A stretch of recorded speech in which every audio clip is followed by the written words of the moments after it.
See what Christian has been doing in the workshop.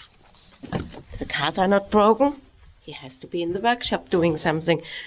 Oh, and what did he get here? Made in China. Oh my God. Christian cannot be left alone. I don't even want to know what that is for. Okay. Oh, you already unpacked my new package? Yes. Did you see this? Yes? Isn't that awesome looking quality? It's cheap Chinese. Yes, it is cheap Chinese. I think I can make a really smart tool out of this. Right now, it's a pretty stupid tool, I gotta say. What they intend this for is actually a pivoting ratcheting wrench. I want to modify this and make a really smart tool for our Land Rover for it. You'll see. Yeah.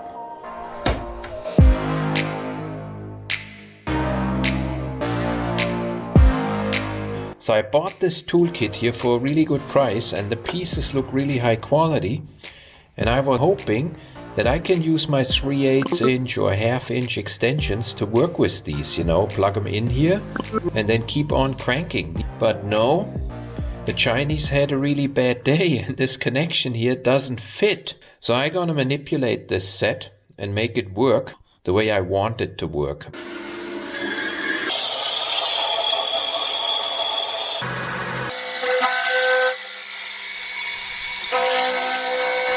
It's always a mystery when Christian works on the lathe. Swiss watch technology to fix Chinese screw up. That's what the video is called. Oh, that's a good one. Almost, not quite. It's still stuck. A nice fit. Oh, this is so perfect. It's not a deburrer. It's a scraper. Oh, so we have a Toyota scraper. That is the weirdest tongue I have ever seen. What the?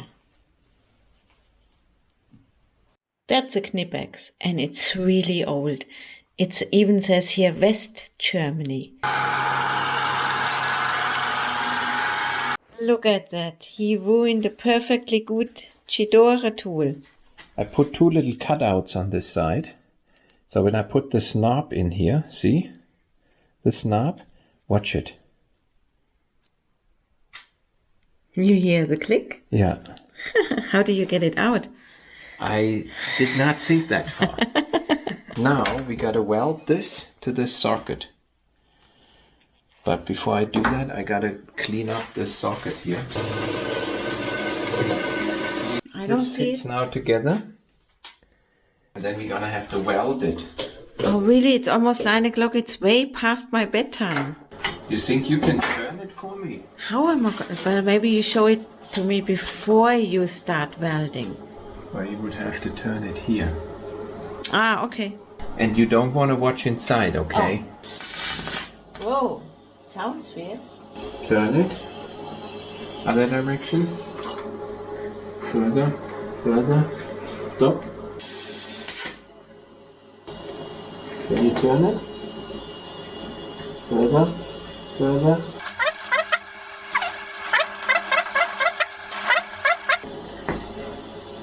Are you saying stop at one point again? Check it out. Oh, nice. Yeah. So I took like a copper band and I stuck it into the spindle. Yeah. This way it gets a good copper ground while rotating. This is a nice cleanup. That's like the miniature version of what Curtis at Cutting Edge Technology is doing.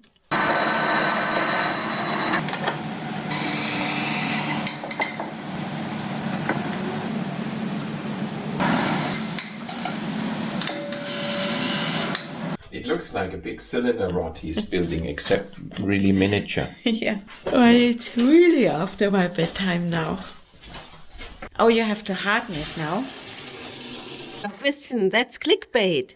The oil pumps have nothing to do with your new, genuinely modified cheap Chinese tool. I wanted to show you real quick why I made this tool. Basically, in order to work on the transfer case from our Land Rover, I needed a tool what Land Rover shows like this in their workshop manual. So sort of like a box end crawfoot wrench for a 3/8 inch socket. And that tool was, of course, ridiculously expensive and not available. So I looked around and I found these pieces here on the internet at Amazon, and they were really cheap in a complete kit for $30. And I thought, let's buy them and I'll check out if I can use them. And what I now came up with is pretty much this extension here, made out of a regular socket with a little box end at the end. And what I can do now is I can take the 13mm cheap Chinese, basically non-usable tool, and I can plug that in here. So I have sort of like this, if you look at it. Mine is actually a little bit smarter now, cheaper and smarter, because I got this extra articulation here, and I can actually now ratchet it like this in the vehicle. And because I got now this pivot function in it, I can actually use now an extension and a joint to actually get over an obstacle. Look like this. Which everybody who works on Discovery 3 and Discovery 4 Land Rovers knows that the whole car is an obstacle when you work on it. So having a wrench like this gives us a lot more freedom to get into tricky corners. And I basically got the whole kit, so I got it all the way from 8mm up to 19mm. Also 12 and 14? Which are the Toyota sizes? The Toyota size 12 and the Toyota size 14. So this tool is actually Toyota suitable. 12, 14, 19, and I think Toyota also uses 10. So that's Toyota, that's Land Rover. I can still use it also like the Chinese intended to. It is not a bad idea from them to make it like this, because it takes less room for all these wrenches. I'm gonna put the footage right here, how we use this on our Land Rover to get the transfer case out. Those bolts are really tricky to get to. You can see how this works. So with this tool, I can reach now up in there. Now you can see it. Yeah, very simple. Go over here. Oh, wait a second. Okay, watch it. Yeah. And how to build that tool. Okay, now I can reach up in here. Take it out by hand. We are, of course, never ever going to get that back together again.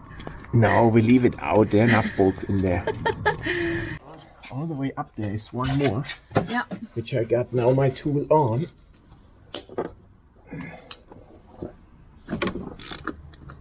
It either slipped or opened. So, he's going to see if he can open it by hand. Well, just trust me, there is one up there. Yeah, I'm just sticking my hand up in there for nothing. There we go. Oh, there's a cable or something. Okay. We got it out. Oh my god. And the transfer case is not leaking. Shit, so all the work for nothing. You can also check out the whole video how we took the transfer case out, fixed the leak on the transmission and put it back in. Actually, we took it out twice. You can watch the whole video how we took the transfer case out twice. Yeah. Normally we don't make videos about little details like this, but I thought this is so useful and so cheap and easy to duplicate. And easy to duplicate for somebody with a small machine shop in the kitchen. If you like this video, go check out a few others on our channel. Oh, no. Oh, it's me. Start again. So that's it for our little video this week. If you liked it, please check out our other videos on our channel. We post a video every Sunday. Think about subscribing, and if you're already subscribed, please don't unsubscribe. And we also want to thank our Patreons at that time. And we'll see you next Sunday.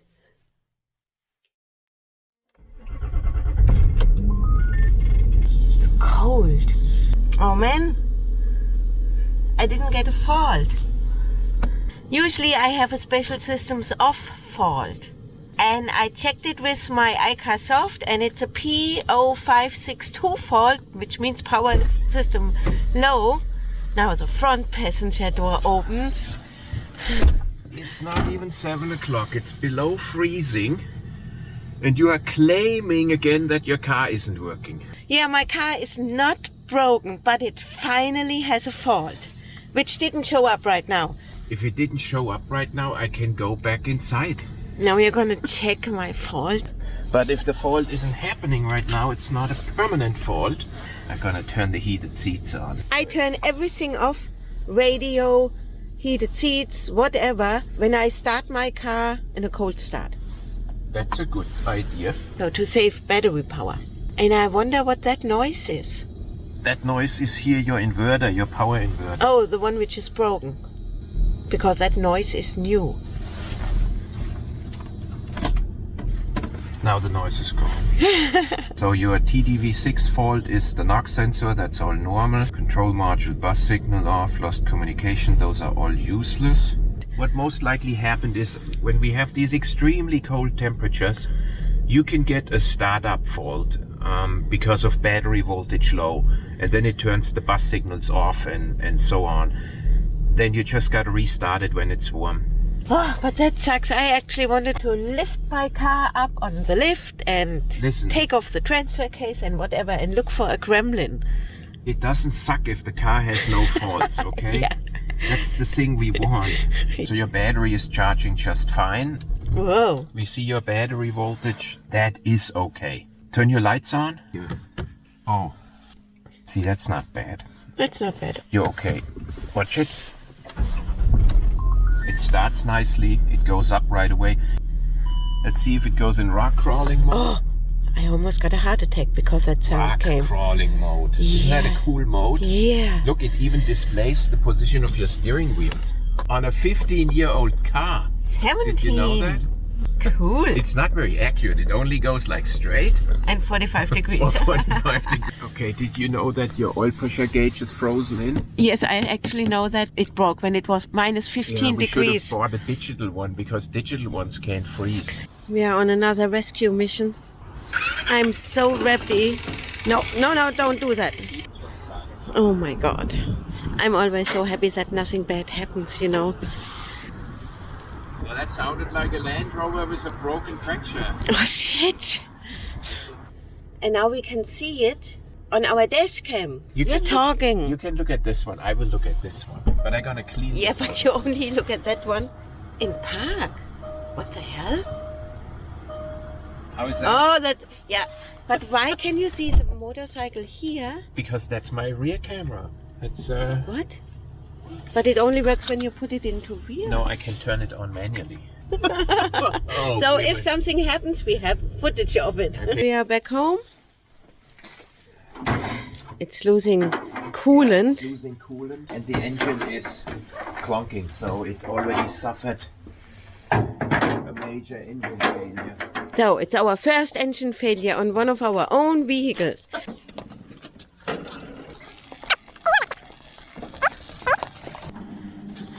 Oh, it has light. Oh, there's my coffee cup. What was that? Ah, that was a dash cam. It starts when somebody is touching the car.